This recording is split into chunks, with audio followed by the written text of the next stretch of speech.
Hello guys, welcome and welcome back to my YouTube channel.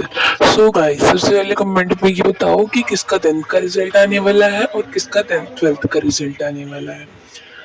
आप सबने website पे check तो किया ही होगा कि पहले बोल रहे थे कि 2 मई को रिजल्ट आएगा, 7 मई को आएगा, फिर बोल रहे थे 6 को आएगा और आज भी रिजल्ट नहीं आया है।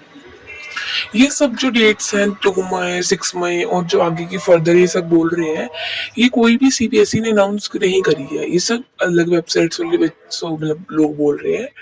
एंड आपको किसी की भी अभी मतलब फेक न्यूज़ पे विश्वास नहीं करना है, क्योंकि जो सीबीएसई है वो हमेशा सरप्राइजली ही रिजल्ट को वो करती है, अपलोड करती है। और जो सीबीएसई ने डेट्स बताई है, वो सीबीएसई ने कोई भी मतलब पर्टिकुलर डेट नहीं बताई है। सीबीएसई ने बोला है फर्स्ट और सेकंड वीक में रिजल्ट आएगा। और ये तो है ही है कि फर्स्ट सेकंड वीक तक तो आ ही जाएगा, बट फर्स्ट और सेकंड वीक में कब आएगा ये उसे नहीं,